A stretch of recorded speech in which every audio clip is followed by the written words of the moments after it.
A eletricidade é uma das maiores forças da natureza. Em meados do século XX, produzimos eletricidade para iluminar e abastecer o nosso mundo moderno.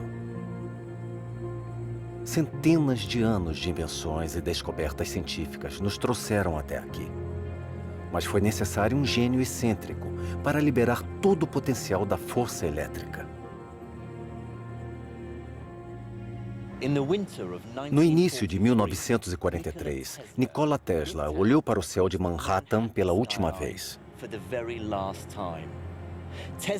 Tesla nasceu num mundo movido a vapor e iluminado por gás. Mas diante dos próprios olhos, ele viu um novo mundo, um mundo transformado, um mundo movido pela eletricidade. O mundo dele.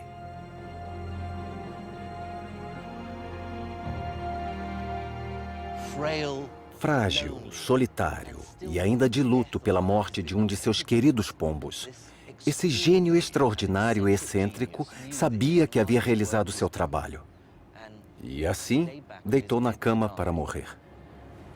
O corpo dele só foi achado após 3 dias.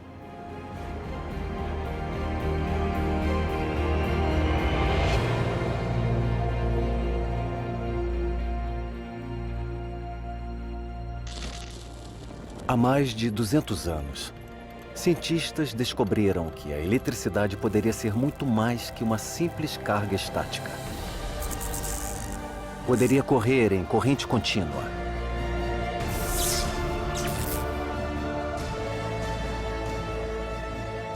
Mas estavam prestes a descobrir algo profundo: que a eletricidade está conectada ao magnetismo. Estabelecer a relação entre magnetismo e eletricidade transformou o mundo por completo e permitiu gerar quantidades aparentemente ilimitadas de energia elétrica.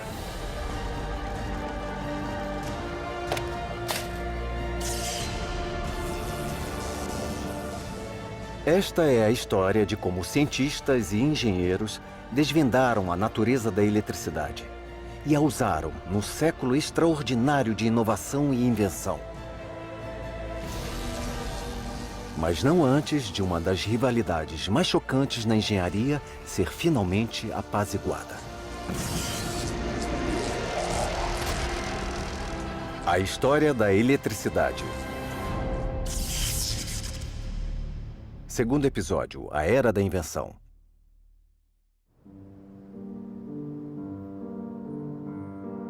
A nossa história começa em Londres, no início do século XIX, com um jovem que aprofundou o nosso conhecimento sobre a eletricidade mais que qualquer outra pessoa.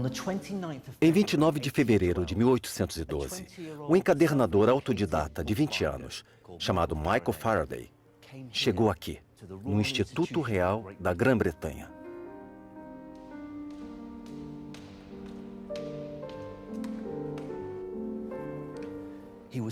Ele estava cercado pelos grandes nomes do mundo acadêmico e prestes a ouvir as maiores mentes científicas daquela época. Faraday, filho de um ferreiro, concluiu sua educação formal aos 12 anos de idade. Ele nunca chegou à universidade, mas nunca parou de aprender, pois era fascinado pela ciência. Faraday trabalhava duro durante o dia, encadernando livros. Porém, à noite, ele lia toda a literatura científica que lhe estivesse disponível. Ele adorava aprender coisas novas sobre o mundo e possuía o constante desejo e paixão para compreender por que as coisas eram do jeito que eram.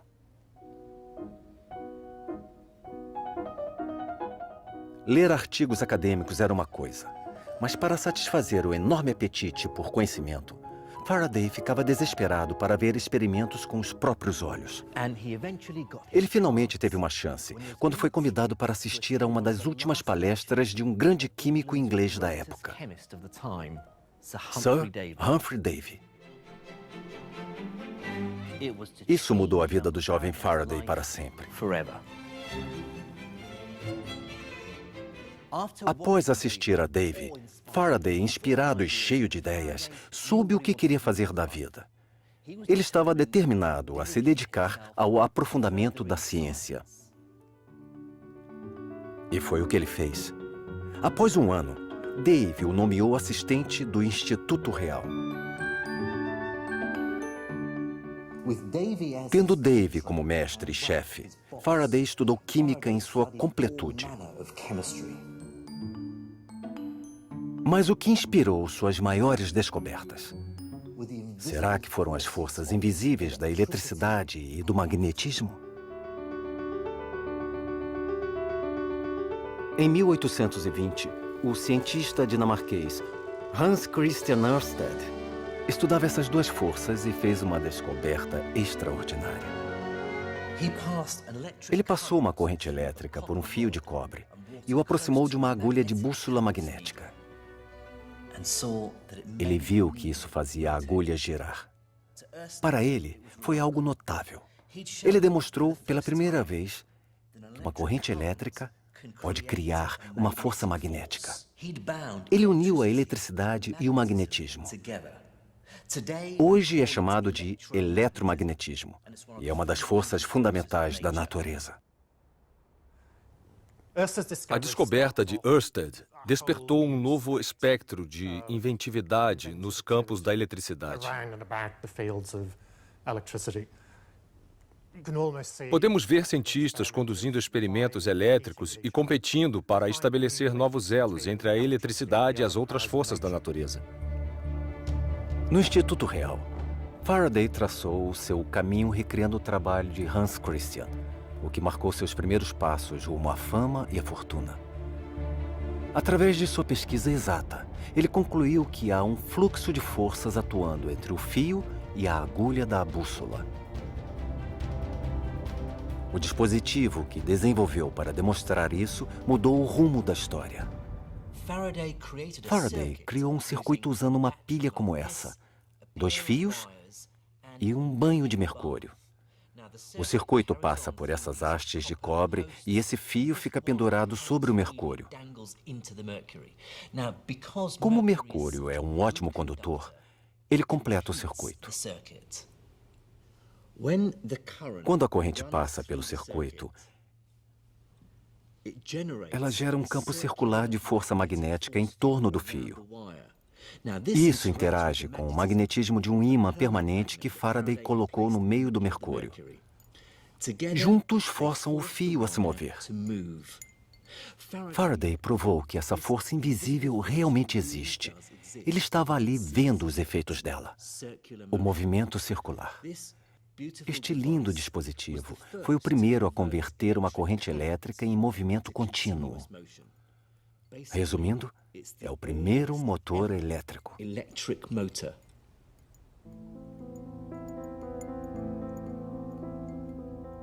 Mas Faraday estava prestes a aprofundar ainda mais esse experimento. Um dos efeitos duradouros da descoberta de Faraday sobre as rotações eletromagnéticas em 1821 foi demonstrar uma espécie de relação entre eletricidade, magnetismo e movimento. Faraday explorou exaustivamente tal relação e estabeleceu um desafio ainda mais difícil: usar magnetismo e movimento para produzir eletricidade. Tanta obsessão, entrega e determinação acabaram compensando. O grande avanço ocorreu em 17 de outubro de 1931, quando Faraday pegou um ímã como este e o pôs para dentro e para fora de uma bobina de fio. Assim, ele detectou uma corrente elétrica minúscula na bobina, que se movia para um lado e depois para o outro. Faraday sabia que havia descoberto algo. Depois de alguns dias, em vez de movimentar o ímã pela bobina de fio condutor, ele conduziu um experimento equivalente ao movimentar uma chapa de cobre pelo campo magnético.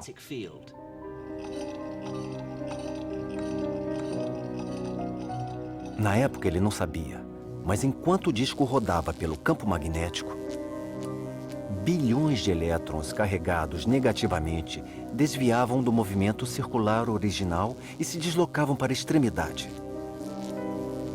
A carga negativa aumentava na extremidade do disco, deixando a carga positiva no centro. Quando o disco era conectado a fios, os elétrons fluíam numa corrente estável. Faraday gerou um fluxo contínuo de corrente elétrica. Diferente de uma pilha, essa corrente fluía enquanto o disco de cobre girava. Ele criou energia elétrica diretamente através de energia mecânica. Apesar de Faraday ter descoberto a condução, descoberta essa extremamente importante que gerou efeitos profundos para a compreensão da eletricidade e tecnologia no século XIX, para ele, tal descoberta revelou uma década de grandes pesquisas, pois ela lhe garantiu uma pista sobre como conduzir a pesquisa. Enquanto Faraday deu prosseguimento ao trabalho, tentando compreender a natureza da eletricidade, inventores de toda a Europa estavam menos interessados pelo lado científico da coisa e mais obstinados a descobrir como a eletricidade podia lhe gerar fortuna. O mais notável sob uma perspectiva contemporânea é que, no geral, ninguém realmente se importava muito com o que a eletricidade é. É possível embarcar em grandes debates teóricos. É uma força, é um fluido, um princípio, uma energia, mas todos se interessavam nos desdobramentos práticos da eletricidade. Faraday, vivendo num mundo movido a vapor, informava a comunidade científica sobre a natureza da eletricidade. Ao mesmo tempo, houve outra descoberta. Como podemos usar a eletricidade?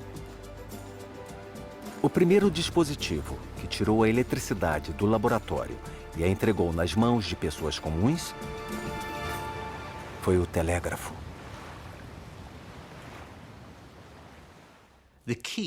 O segredo para compreender o telégrafo é compreender um tipo especial de ímã, o eletroímã. É um ímã criado por uma corrente elétrica. Os primeiros eletroímãs foram desenvolvidos de forma independente por William Sturgeon na Inglaterra e Joseph Henry nos Estados Unidos.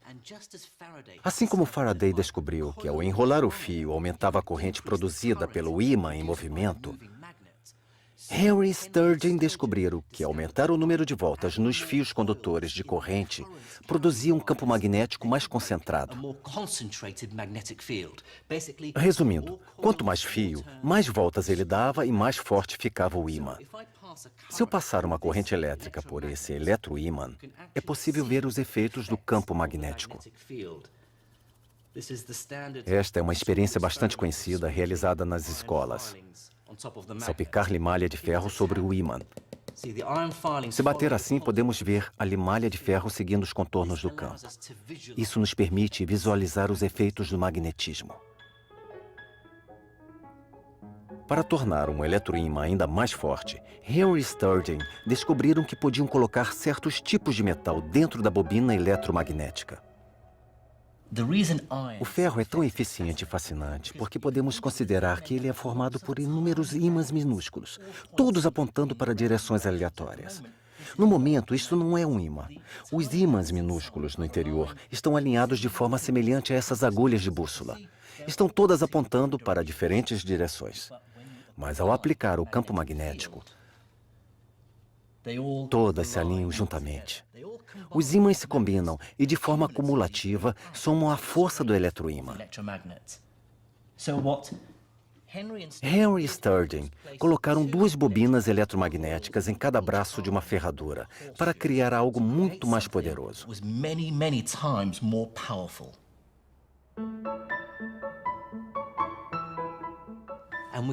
Podemos ver a força desse eletroímã ferradura. Vou ligá-lo e usar algo maior que limalha de ferro. Eu tenho aqui pequenas peças de ferro. Veja a força do campo magnético segurando as peças. É importante lembrar que este eletroímã só funciona quando há uma corrente passando por ele. Quando eu desligo a corrente, o magnetismo desaparece. Alguns cientistas demonstraram essa força levantando pequenos pesos. Henry construiu um eletroímã capaz de levantar 1,5 toneladas de metal. Impressionante, mas não mudou o mundo. Mas ao colocar o ímã no local muito mais distante, na extremidade de um cabo, de repente algo acontece com um simples comando, no mesmo instante.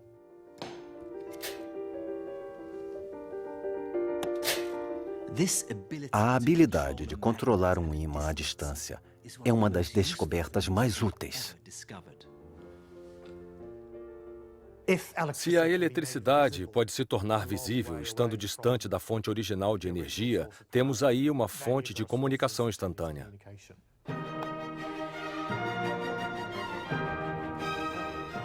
Em meados dos anos 1840, Samuel Morse desenvolveu um sistema de mensagem baseado na duração com que o circuito elétrico era ligado ou desligado. Um pulso longo de corrente para um traço, um sinal curto para um ponto. Isso permitiu que mensagens fossem enviadas e recebidas por meio de um simples código. Os primeiros comentários da época vitoriana refletem o fato de a eletricidade e o telégrafo estarem literalmente tornando o mundo um lugar menor. Era normal haver uma retórica no século XIX em que as pessoas se comunicavam através do telégrafo, que revela que uma comunicação e uma compreensão mais amplas tornaram a guerra obsoleta, pois todos passaram a se entender melhor, apesar de também parecer uma esperança utópica.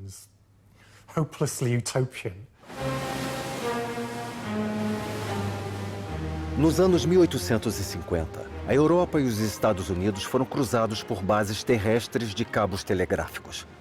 Mas o sonho de comunicação instantânea global era inalcançável, o que era frustrante. A razão para tal era a inexistência de cabos capazes de levar mensagens entre as duas maiores nações do mundo na época: Inglaterra e Estados Unidos. Muitos especialistas estavam convencidos de que um cabo que cruzasse o Atlântico era impossível, mas os que discordavam sabiam que se resolvessem tal problema, poderiam ganhar muito dinheiro. Nos anos 1850, um empresário americano e engenheiros britânicos uniram forças para provar que tal feito poderia ser realizado. Tentativas após tentativas terminaram em desastre. Cabos pesados acabavam se rompendo em mares revoltos e tempestades. Finalmente, em 29 de julho de 1858, 2 cabos foram unidos em pleno Oceano Atlântico. Um único cabo que tivesse toda a extensão necessária era pesado demais para ser levado por um navio. Então, uma extremidade foi levada a Newfoundland e a outra ao sudoeste da Irlanda. Após 6 dias, estava pronto o primeiro elo direto entre as duas maiores nações do mundo. O projeto foi saudado como um grande êxito. E uma mensagem formal foi enviada pela Rainha Vitória ao presidente Buchanan, parabenizando o feito. Mas antes de as comemorações acabarem, tudo começou a dar errado.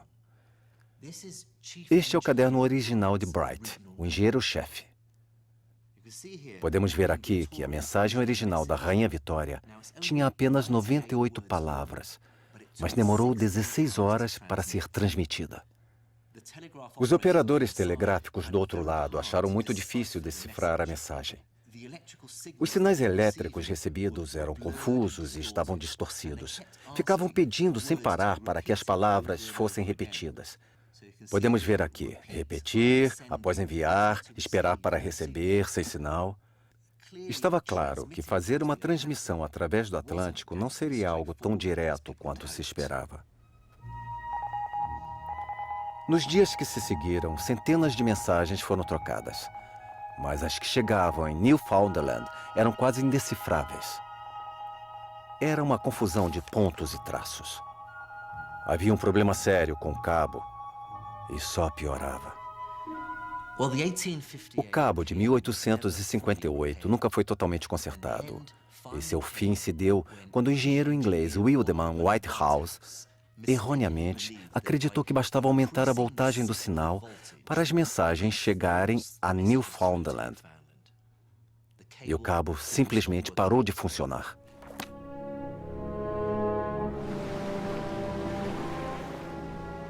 Na época, fazia sentido aumentar a voltagem através de pilhas mais potentes. A maioria dos especialistas acreditava que a corrente elétrica percorria um cabo como um líquido num cano. Aumentar a voltagem era equivalente a aumentar a pressão no sistema, que significava forçar a corrente a chegar ao outro lado. Mas o telégrafo transportava pulsos ou ondas de correntes pelo cabo. Não era um fluxo contínuo. Ao percorrer longas distâncias, os pulsos ficavam distorcidos, dificultando distinguir o que era um ponto curto e um traço longo. Ao estudar a eficiência do cabo submarino, os cientistas começaram a compreender que a corrente elétrica nem sempre fluía feito água. Ela também criava ondas eletromagnéticas invisíveis. Essa descoberta levou a um novo campo de pesquisa no espectro eletromagnético e solucionou os problemas do telégrafo submarino do Atlântico. Na realidade, o cabo transatlântico era um experimento grandioso, ambicioso e muito caro. O fracasso da ciência em acompanhar o ritmo da tecnologia ficou evidente. Assim, uma abordagem muito mais teórica e, na minha opinião, muito mais emocionante para se compreender a eletricidade começava a surgir.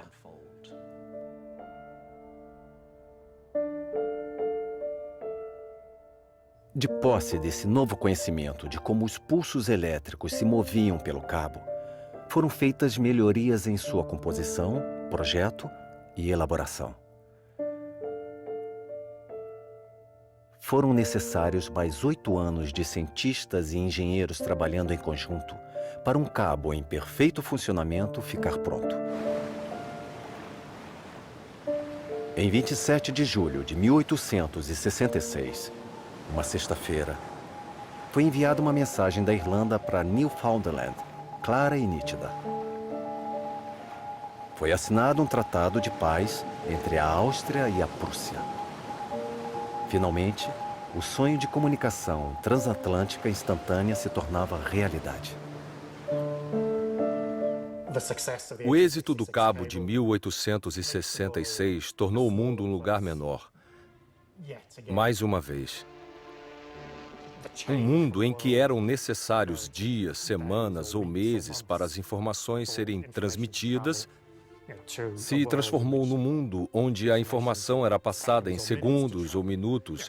É algo muito mais profundo do que quase tudo que ocorreu na minha vida. A invenção do telégrafo mudou a vida das pessoas comuns. Mas foram os avanços na forma como se usavam correntes elétricas contínuas que tiveram um impacto ainda maior. Pois os inventores desenvolviam um novo meio de usar eletricidade para produzir algo que todo mundo gostaria de ter: a luz elétrica.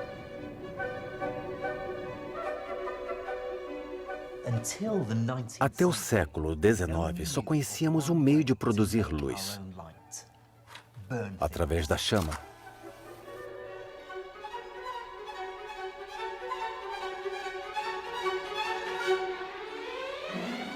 Em meados do século XIX, aperfeiçoamos um meio muito eficaz de iluminar os lares, utilizando gás. Uma típica casa britânica dos anos 1860 era iluminada assim. Gás altamente inflamável era levado diretamente aos lares através de uma rede de canos. Mas as lâmpadas a gás eram fracas demais para grandes áreas ao ar livre. Portanto, as estações ferroviárias e as ruas passaram a ser iluminadas por uma fonte mais potente: o arco elétrico. Os primeiros arcos elétricos foram demonstrados pelo mentor de Michael Faraday, Sir Humphrey Davy, no Instituto Real em 1808. funcionavam passando uma faísca contínua de eletricidade através de duas hastes de carbono. Mas o brilho intenso e branco produzido era forte demais para os lares. Para a luz elétrica competir com o gás, ela precisaria ser subdividida em várias lâmpadas menores, menos potentes e mais suaves. Quem conseguisse levar luz elétrica a todos os lares teria fama e fortuna garantidas. No início da década de 1880, o inventor mais famoso, mais prodigioso e mais competitivo do mundo assumiu o desafio. O norte-americano Thomas Alva Edison. Para Thomas Edison, a invenção era uma paixão. Era o que ele adorava fazer, adorava estar no laboratório.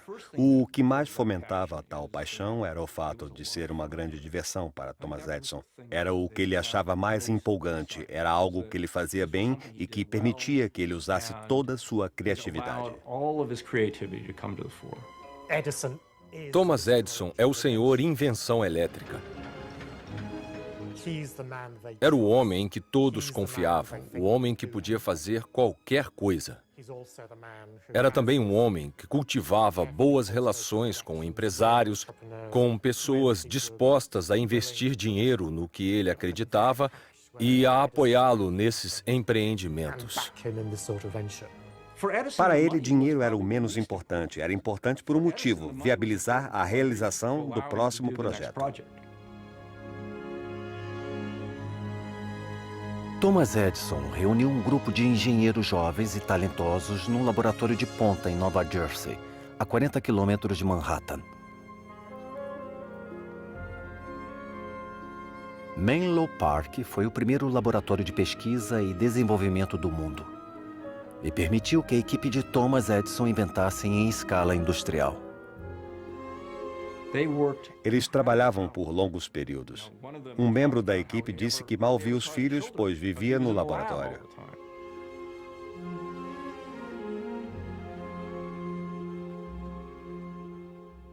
Mas todos sabiam que estavam envolvidos em algo importante. E se Edison tivesse êxito, seu futuro estaria garantido.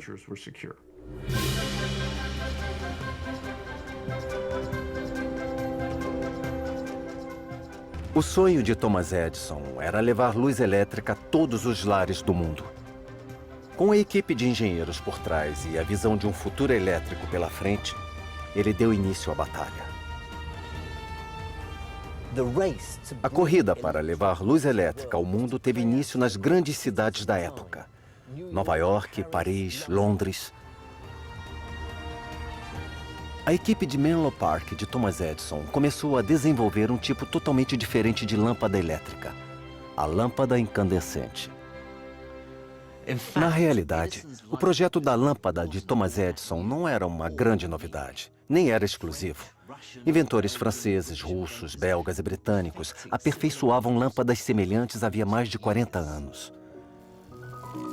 E um desses inventores, o inglês Joseph Swan, estava desenvolvendo sua própria versão de lâmpada incandescente. Tanto a lâmpada de Swan quanto a de Thomas Edison funcionavam através da passagem da corrente elétrica por um filamento.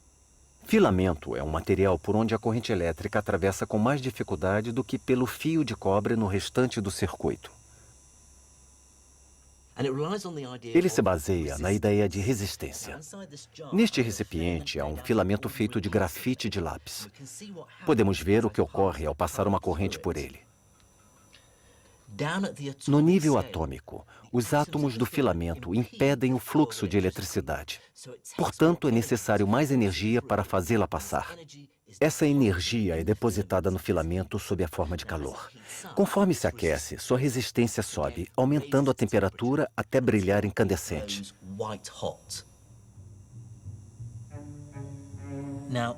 Um dos primeiros materiais que Thomas Edison usou como filamento foi platina. O ponto de fusão da platina é relativamente alto e ela pode ser aquecida a uma temperatura incandescente sem derreter.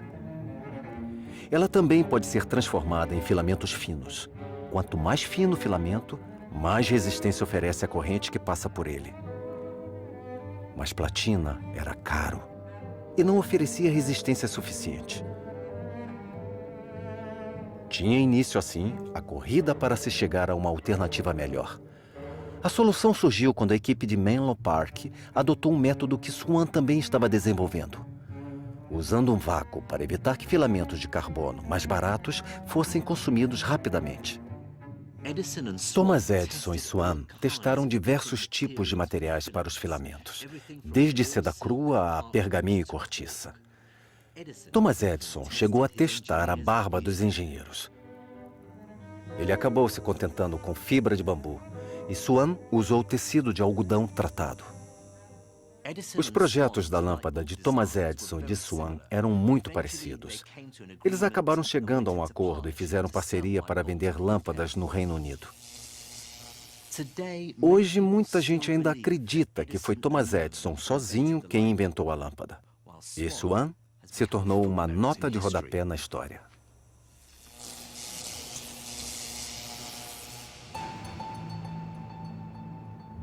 Mas a lâmpada incandescente era apenas parte da estratégia de Thomas Edison.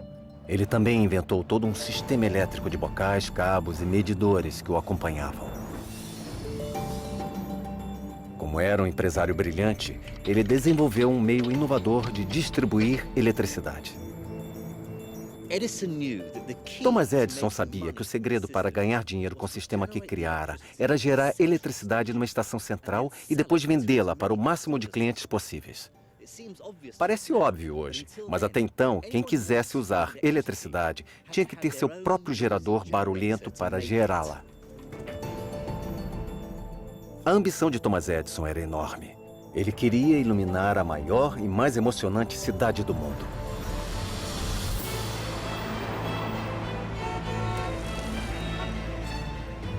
Nova York. No verão de 1882, Thomas Edison estava numa posição privilegiada, no centro da ciência e da invenção do século XIX. Ele patenteou a inovadora lâmpada incandescente, adquiriu um conhecimento sem precedentes em engenharia elétrica e, acima de tudo, cultivou a fama entre o público americano de ser um inventor tão genial que a imprensa dava atenção a cada palavra sua e a força financeira de Wall Street rapidamente apoiava suas novas ideias. Seu objetivo de ascender Manhattan e depois o restante do mundo parecia estar ao seu alcance.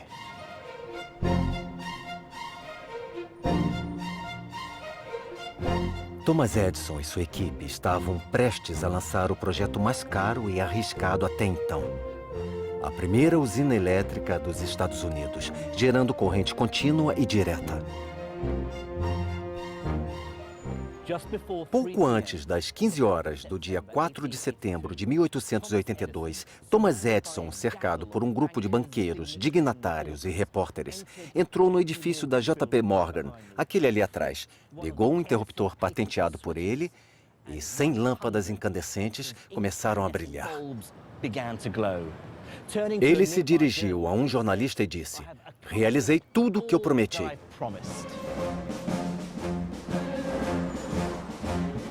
A 800 metros de distância, na rua Pearl, a nova usina elétrica de Thomas Edison, que custou $500 mil e consumiu 4 anos de trabalho árduo, começara a funcionar. A corrente era transmitida por cabos enterrados que se estendiam em todas as direções. Hoje parece óbvio para nós, mas na Nova York, do início da década de 1880, a ideia de enterrar cabos elétricos no solo parecia ser um gasto desnecessário.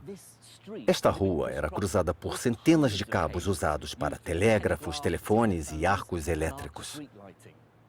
Se olhássemos para cima na época, veríamos um emaranhado de fios bloqueando a luz.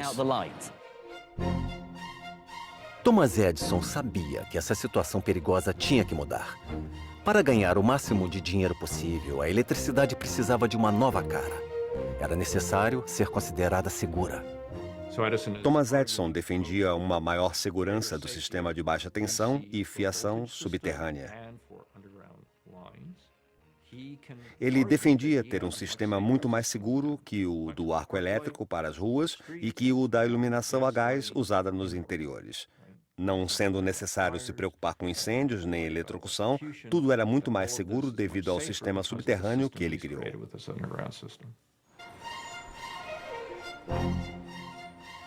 Enterrar todos os cabos, além de muito caro, era um pesadelo logístico, porque aquela era uma das áreas mais movimentadas do mundo.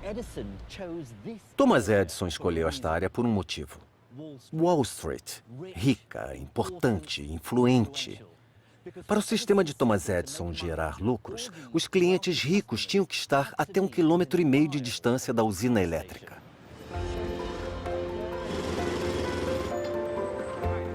Isso se deu porque Thomas Edison calculou que o cabo mais grosso acessível para ele só transportaria a quantidade adequada da corrente contínua e direta para os clientes dentro dessa distância. Foi um grande avanço, pois, pela primeira vez, dezenas de clientes poderiam ser supridos por apenas uma usina elétrica. Mas havia um grande problema. O sistema de Thomas Edison nunca seria econômico a ponto de iluminar os novos subúrbios do país, que não possuíam a concentração de clientes necessária para viabilizar a construção dessas usinas caras.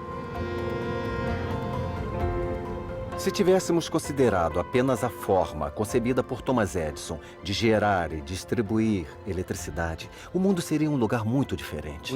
Haveria usinas elétricas espalhadas por aí, nunca numa distância maior que 1,5 km umas das outras, mesmo no centro das cidades. Seria extremamente caro fornecer energia a comunidades pequenas. Mas uma pessoa que tinha soluções para esses problemas estava prestes a entrar em cena.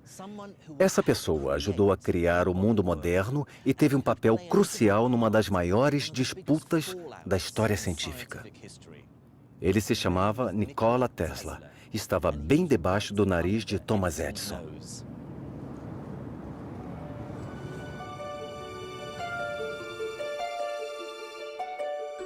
Nikola Tesla foi um inventor sérvio, nascido na Croácia, que trabalhou por pouco tempo para Thomas Edison quando chegou em Nova York aos 28 anos.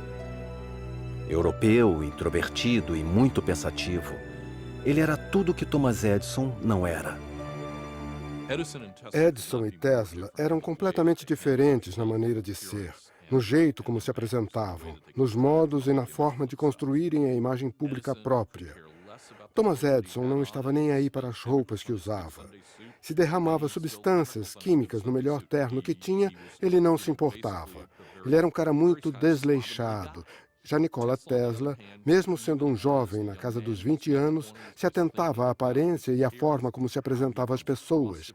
Ele se preocupava com as roupas, com os modos, até mesmo como seu retrato era tirado. Ele sempre queria uma foto de perfil, para que não reparassem que o seu queixo era pontiagudo.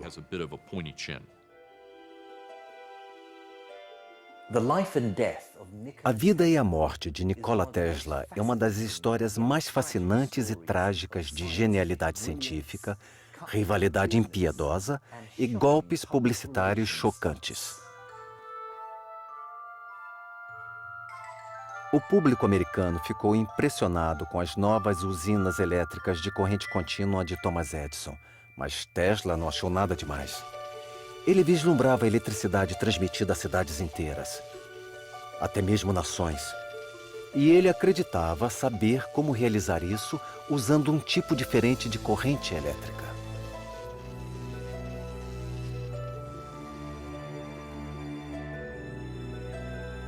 Especialistas em eletricidade sabiam que quanto menor a corrente enviada por um cabo, menor a sua perda através da resistência. E assim, o cabo poderia ser maior. Tesla propôs um método de transmissão de eletricidade em que as correntes eram reduzidas sem a queda na quantidade de energia elétrica na outra extremidade, chamada de corrente alternada. A corrente alternada é exatamente isso. Uma corrente elétrica que alterna o movimento em uma direção, assim como na direção oposta rapidamente, diferente da corrente contínua, que se move em apenas uma direção. Tesla se interessou pela corrente alternada porque, tal como outros engenheiros eletricistas do final da década de 1880, ele percebeu que, ao aumentar a tensão de uma corrente transmitida do ponto A ao ponto B, é mais eficiente ter uma tensão maior. Como a quantidade de energia elétrica em um cabo é a tensão multiplicada pela corrente, o aumento da tensão significava que a corrente nos cabos poderia ser reduzida, e assim as perdas causadas pela resistência seriam menores. Contudo, ninguém quer tensões muito altas, na ordem de 20.000 volts, chegando aos lares. Portanto, é necessário reduzir a corrente que é transmitida à distância até os lares. Para tal, precisa-se de um conversor ou transformador. A corrente alternada permite a utilização de um transformador para alternar a transmissão de alta tensão para a tensão mais baixa que consumimos.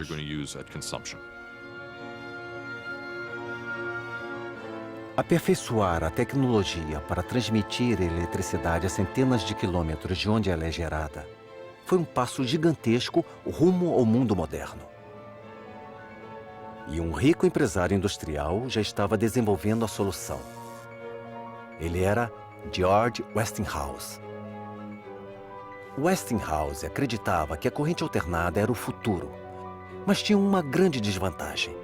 Embora fosse boa para a luz elétrica, ao contrário da corrente contínua, não havia nenhum motor prático que a operasse. Ninguém acreditava que tal motor viesse a existir, com exceção de Nikola Tesla. Tesla, como inventor, gostava de dizer que a primeira coisa a se fazer não é construir algo, e sim imaginá-lo, pensar sobre ele, planejá-lo. Ele tinha aquilo que os psicólogos modernos chamam de memória fotográfica. Ele era capaz de se lembrar de tudo o que via e depois visualizar em 3 dimensões. É comum dizer que quem tem essa habilidade visualiza a um braço de distância, bem aqui, e enxerga em 3 dimensões nesse espaço. Tudo indica que Tesla tinha essa habilidade.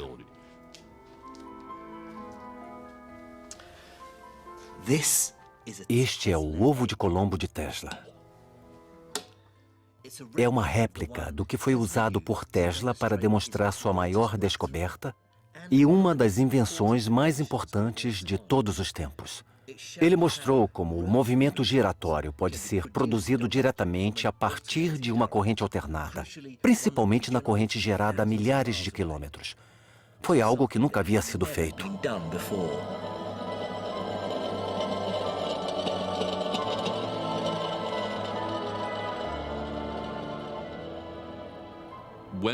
Quando Tesla trabalhava no motor de corrente alternada, ele pensava grande. Ele não estava apenas trabalhando com uma peça do motor e dizendo, nossa, se eu fizer isso um pouco melhor, vai dar certo. Ele estava pensando em um sistema completo que envolvia o gerador, os fios para o motor e o próprio motor. Ele era um grande rebelde, pensava de maneiras nada convencionais e fazia tudo de forma diferente dos inventores da época. A solução de Tesla era engenhosa. Ele introduziu mais de uma corrente alternada no motor e as temporizou para seguirem uma à outra numa sequência. A primeira corrente alternada energiza uma bobina de fio no interior do motor, criando um campo eletromagnético que atrai a si a parte central móvel do motor e depois desaparece. A segunda corrente sobreposta alimenta a bobina seguinte, arrastando a parte móvel para ainda mais longe antes de desaparecer. O mesmo ocorre com a terceira e quarta bobinas. O resultado é um campo magnético giratório forte a ponto de fazer o motor, neste caso o ovo, girar. Tesla elaborou um sistema elétrico a partir dessa transmissão polifásica. Isso tornou possível que a usina elétrica, barulhenta, fétida e geradora de muita corrente alternada útil, pudesse estar localizada longe de áreas povoadas. Pela primeira vez, foi possível construir grandes usinas elétricas onde se desejasse, na saída das cidades, em uma catarata como Niágara, e distribuir energia por longas distâncias e atender a população de uma grande cidade ou centro urbano. A descoberta de Tesla foi a última peça do quebra-cabeça. Mas ele ainda tinha que convencer o mundo de que a sua solução era melhor que o método da corrente contínua defendido por Thomas Edison.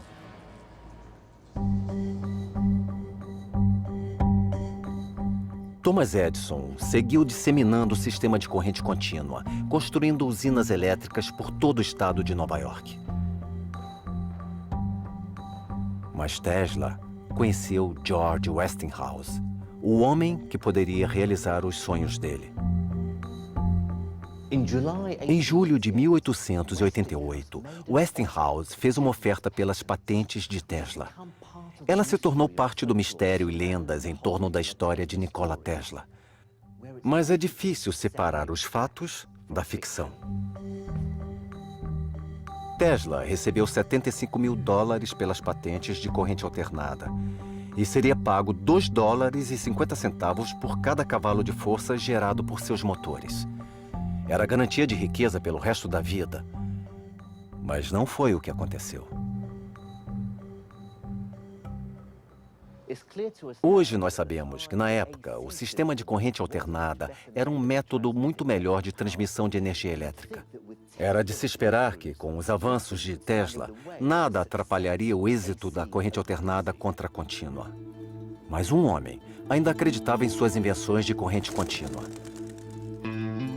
Dos filamentos das lâmpadas aos interruptores, bocais e geradores, ele não aceitaria perder milhões de dólares para trocar tudo. Thomas Edison. O campo de guerra estava definido.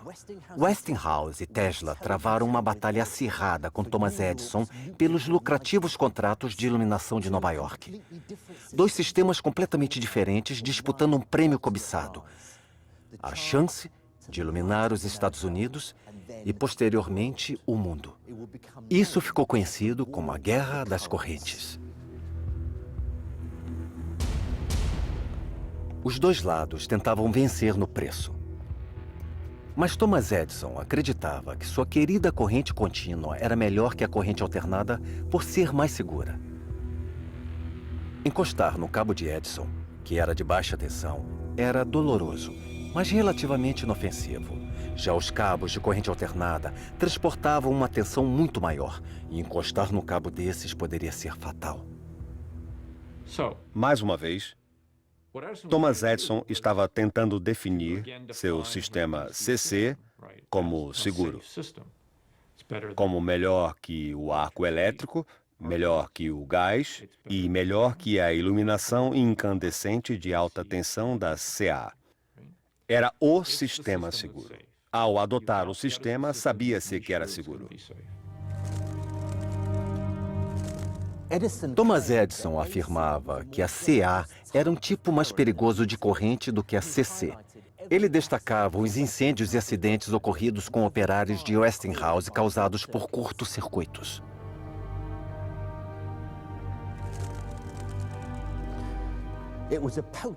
Era uma propaganda eficaz, pois nos anos 1880, muitos ainda estavam apavorados com a eletricidade.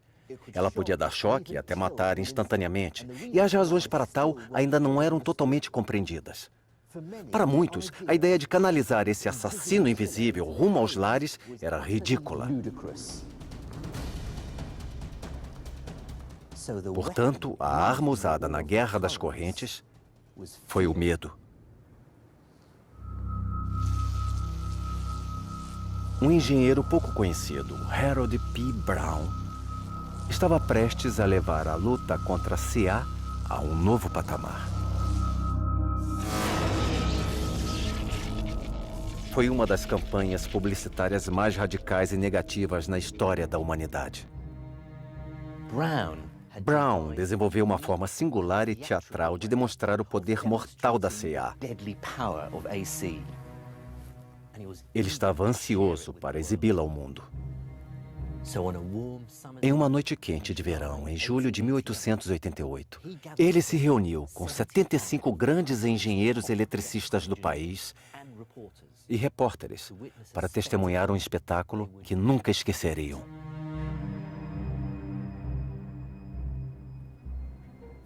O plano de Brown era extremamente macabro.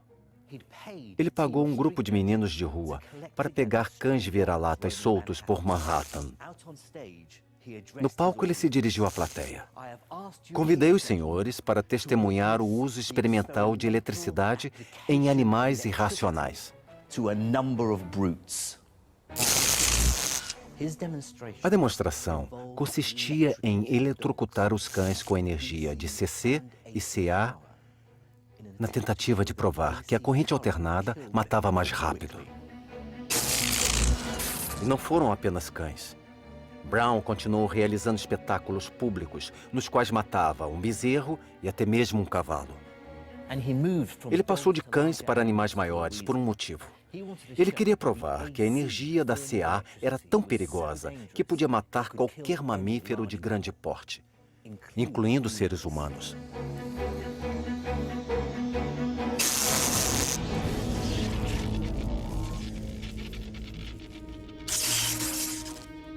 As experiências de Brown com animais convenceram os políticos americanos de que o método mais humano de execução de criminosos condenados era com a corrente alternada gerada pelas máquinas de Westinghouse.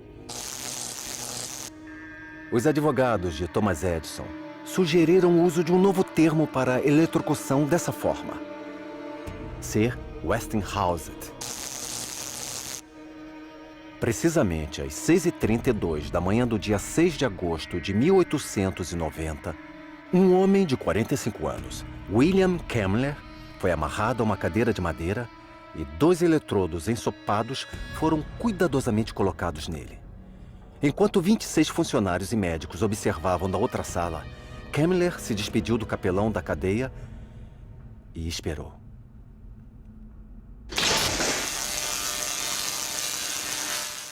A execução de William Kemmler foi o pior momento da Guerra das Correntes. Mas não marcou seu fim, pois Nikola Tesla estava prestes a realizar algo nunca antes visto. Algo tão maravilhoso e ousado que viveu para sempre na memória de quem presenciou o feito.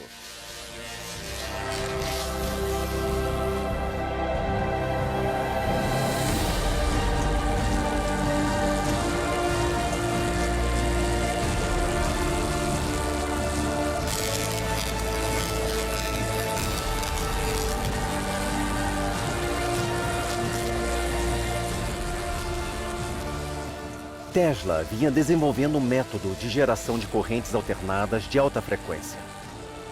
Em 21 de maio de 1881, em um encontro de grandes engenheiros eletricistas, ele demonstrou o método.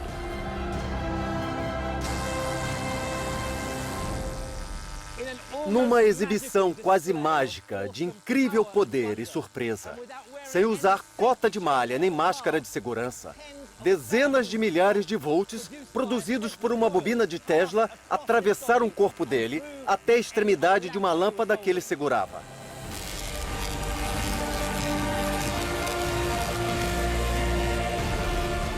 A corrente alternada de Tesla tinha uma frequência tão alta que atravessou seu corpo sem causar danos graves nem dor.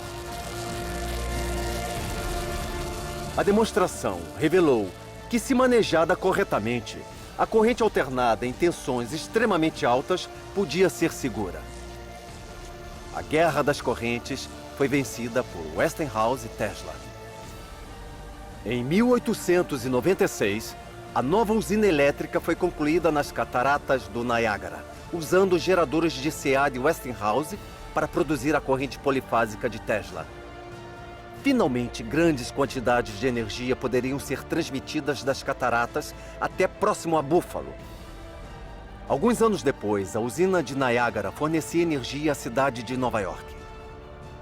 Atualmente, quase toda a eletricidade gerada no mundo é produzida através do sistema de Tesla.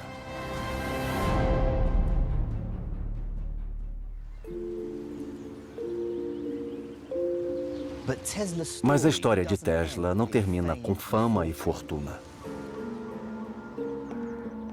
Apesar de ter continuado a fazer contribuições significativas a várias outras áreas da ciência e invenção, para salvar George Westinghouse da falência após uma crise no mercado de ações, ele abriu mão do direito aos royalties de suas invenções polifásicas. Nikola Tesla foi um homem singular e talentoso a quem devemos muito. Mas ele também era muito complicado. Infelizmente, no fim de sua vida, ele ficou ainda mais perturbado. Tinha fixação pelo número 3, contava 3 em voz alta ao caminhar e desenvolveu fobias estranhas a germes e a mulheres que usavam pérolas. Em muitos aspectos, essa mente brilhante ficou fora de controle.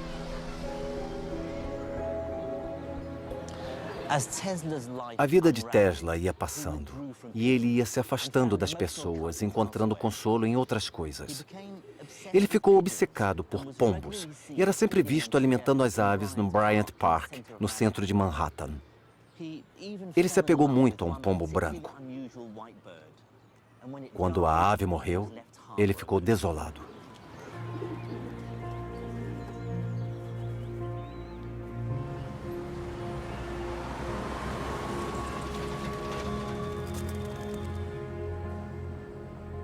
Quando envelheceu, Tesla ficou sozinho e quase falido. Ele viveu praticamente recluso neste hotel.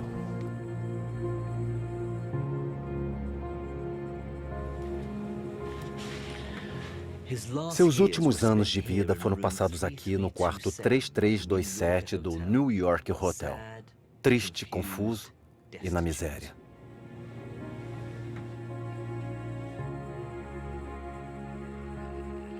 Thomas Edison se tornou um herói americano. E sua empresa acabou fazendo parte da General Electric. Ainda hoje, uma das maiores empresas multinacionais do mundo. Em janeiro de 1943, a história de Nikola Tesla chegou ao fim. Ao observar Manhattan pela última vez,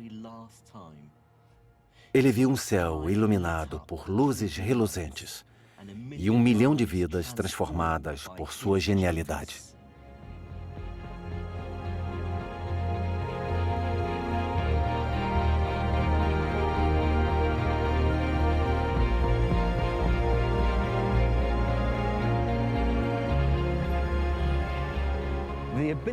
A capacidade de gerar e transmitir eletricidade e a invenção de máquinas para usá-la transformaram o mundo de maneiras inimagináveis. Agora podemos gerar bilhões de watts de eletricidade a cada segundo, a cada hora, a cada dia.